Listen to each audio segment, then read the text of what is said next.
The Angelo Mathews timed out controversy, the dismissal and surrounding all that, the cricketing world is really divided. The law was right, was Bangladesh right, was Sri Lanka wrong? The opinion that is there is a sharp division, because first time in the history of international cricket, be it male or female, Angelo Mathews became the first individual to be timed out.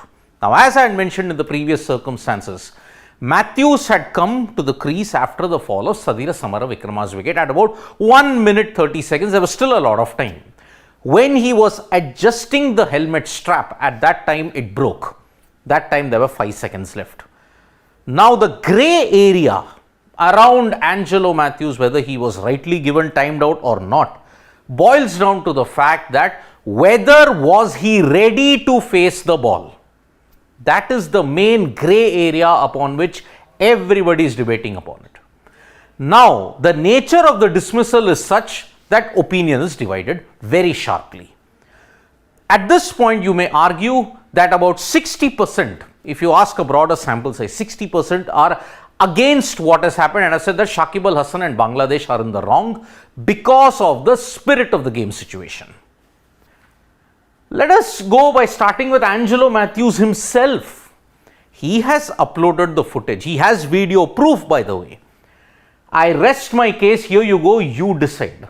Now, at this point, you say that time allowed is 2 minutes. Time since dismissal was 1 minute 53 seconds. I had paused it at that time where Angelo Mathews said that I still had 5 seconds. But the umpire chose to give it out because it was timed out. Bangladesh had already appealed. Now they decided not to withdraw the appeal, and Bangladesh got it their way. So, Angelo Mathews has provided proof as to whether he was rightly given timed out or not. He rests his case by saying that I was given wrong in an unfair manner. But if you look at the footage, is Angelo Mathews really ready to face the first day? Because getting ready and facing the next delivery within 2 minutes of the previous batter being dismissed, that is the fundamental rule. You cannot be in that situation wherein, my goodness, I lost my helmet strap, I've had an equipment failure, why don't I take some more time? So Angelo Mathews, he believes for his reasons that he's right. But the cricketing world is divided because Harbhajan Singh has stated absolutely rubbish, firstly asking by Shakib and then umpires giving Angelo Mathews out like that. Totally nonsense. Pathetic rules, Bangladesh versus SL. Now remember, Harbhajan Singh is also accused of the umpires rule thing. He came into the news at that time also that he was against the umpires rule thing also. So Harbhajan Singh has backed Angelo Mathews. Usman Khwaja from Australia has stated, Angelo made his crease, then his helmet strap broke. How is that timed out? I am all for timed out if he doesn't make his crease, but this is ridiculous. No different than a batsman getting to the crease and taking 3 minutes to face up. See, Usman Khwaja stated 3 minutes according to the MCC rule, but in the Cricket World Cup it is 2 minutes. So, even Usman Khwaja has stated that yes, it actually makes no sense. The batter should have been given the benefit of the doubt because his equipment broke. He did not deliberately break it. Gautam Gambhir also stating, absolutely pathetic what happened in Delhi today. He is absolutely certain that Bangladesh are at the fault here. Angelo Mathews had no mistake whatsoever. Now, looking at the footage, looking at whatever has been said, that's where the people who have sided with Angelo Mathews have come out. What about the people who are for the rule? Because Venkatesh Prasad has stated that this is nothing surprising because he stated purely on cricketing talent, Shakib Al Hasan would have been considered as one of the greats of the game. But be it been banned after the 2019 World Cup for failing to report approach, intimidating umpires, considering himself bigger than the game, it's no surprise what he did yesterday. See, let us make it very clear here. This isn't about siding with Shakib Al Hasan or the Bangladesh team. Remember, Shakib Al Hasan and Bangladesh, if you have to look at the behavior quotient ever since 2018, it's been at their absolute worst. Shakib Al Hasan in particular is no saint. He has had so many misdemeanors off the field, so many misdemeanors on the field, that it's a wonder why he was not banned for a longer period of time. This is about the rule. Whether Angelo Mathews fell foul of the rule or did he not fall foul of the rule. Let us not mistake it as, oh, we are siding with Shakib Al Hasan. No, we are just ensuring that whether the rule is correct or not. Shoaib Akhtar, former Pakistan pacers also said, very much against the spirit of cricket.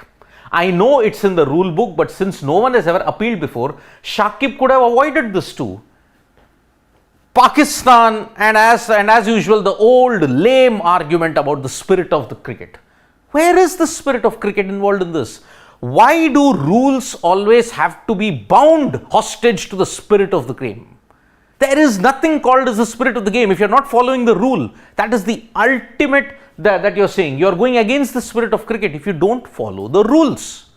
So, at this time, you've seen a lot of people siding with Angelo Mathews. But others are not with it. They are citing the rules. Sanjay Manjrekar, for one, even he was one of the individuals who said that this is the rule and Mathews rightly fell short of it. Within the laws, if a cricketer takes any advantage available to win a game, we can't grudge that cricketer. You can't grudge Bangladesh. They followed the rule. It was there in the rule. What do you do about it? At least I won't. As far as spirit is concerned, I've started enjoying it of late. He's mentioned a soft drink that is there, which we cannot take. And in a just way, in a very jestful way, he's put the issue to rest. But Harsha Bogle, who's the current commentator at this point in time, he pointed out my thoughts on the Mathews Shakib issue. You have to believe the umpires. They were counting the time that was there. If they say 2 minutes had elapsed, they had, because they are vastly experienced and very good umpires, and they are unlikely to make those mistakes. See, you can question the umpires on the judgment call on their decisions, but as far as keeping time is concerned, you can't question them on that.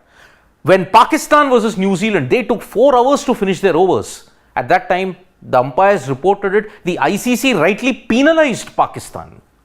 Second, ignorance of the law is no defense. If the law is there and you have infringed it, you don't have a leg to stand upon. Why isn't everybody stating the fact that Angelo Mathews nearly touched the line when it came to 2 minutes? Why did he have, okay, the strap broke at a very inconvenient time, but couldn't he have faced just one ball and then requested the umpire that, oh please, let me just adjust my helmet? It would have taken a further 2 minutes. Where was the common sense factor in Angelo Mathews' case? It was not there. Shakib was within his rights to appeal, and it is not for us to say whether or not he should have. That is his decision, that is how he wants to play. You cannot begrudge Shakib. You cannot begrudge Bangladesh. It is in the rules. They followed it. If they had not followed it, then they were going against the spirit of cricket. This case is different from backing up too far at a non-striker's end. There, the batter is seeking an unfair advantage and the bowler must run him out if possible. Let us not mistake the other things. Oh, this non-striker's run out is immoral. It was never immoral. Batsman is taking an unfair advantage. That is against the spirit of the cricket. But here Mathews was getting no advantage nor was he any. Absolutely. We are not questioning Angelo Mathews' credentials here at this point. It has just been there at the wrong place at the wrong time. Batters routinely pick up a ball in play to give it to the bowler or the fielder and no one appeals. Though careful batters ask if they can. Remember, handling the ball. If one batter just defends, he immediately picks up and gives the ball back. That is out handling the ball. But if he asks the fielder, can I give it to you? Then it's not. Ditto here. If Mathews had asked if it was okay to change his helmet, I am certain there would have been no appeal. To that extent, it was unfortunate. I would run a non-striker out every day of the week, but I won't appeal for this. Did Angelo Mathews, when he came, did he ask the umpires that, oh, my equipment has malfunctioned, can you just give me a slight extension? At that time, the umpires would have told Shakib that, please, this is a out of our hands situation. You have no right to appeal. And let us leave spirit of cricket out of this. It was a weak argument often used by those that are ignorant or at the wrong end of a mistake. let us make one thing clear here. The spirit of cricket is non-existent. If you follow the basic rules, you are following the spirit of cricket. If you conveniently cherry pick, then you are not following the spirit of cricket. There are laws, you play within them. Beyond that, how to play the game is an individual choice. Mathews and Sri Lankan fans can be disappointed and angry, but as per the laws of the game, he was out. And I tend to agree with that argument entirely, because Mathews should have realized, supposing if I have to talk about any other equipment malfunction, oh, I have put my wrong gloves. I put my wrong gloves on. What to do? Oh, my pant has torn or my shirt has torn. Then will you take an additional 2 minutes? No, you will face the first ball and then make the necessary changes. Mathews, ideally, it was not a 95-mile-per-hour bowler bowling. I can understand safety first. You need the helmet, correct. You need protection. But one ball, he could have just defended.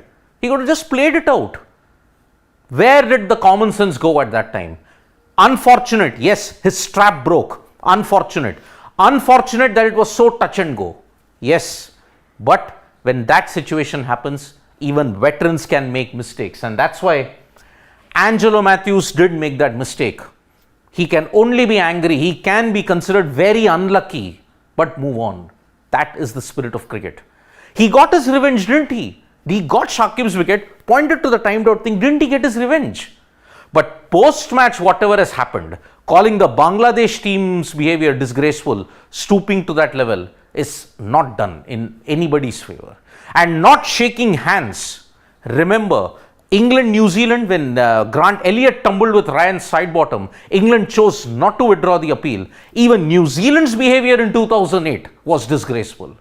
At the end of the day, it's a sport, and New Zealand have expressed regret about that incident. Yes, we should have done it, but in the heat of the moment, we chose not to do it. 2008, Ryan Sidebottom, Grant Elliott, even the New Zealand team did not do the cricketing world any favours by not coming out and shaking hands with Paul Collingwood. At the end of the day, heat of the moment, cricket is a game, and at this point, if you follow the rules, you are in the spirit of cricket. That's what Bangladesh did. That is why they are entitled to it. They are not in the wrong. Angelo Mathews is pure and simple unlucky, because his helmet malfunctioned, the strap broke at the most inopportune time. That's all we can say about this. Thank you so much, folks, for joining us for this live. We'll be back with more updates on Sports Today. Tap that bell icon so you know when we go live. And don't forget, we're on Facebook, Twitter, and Instagram as well. Thank you.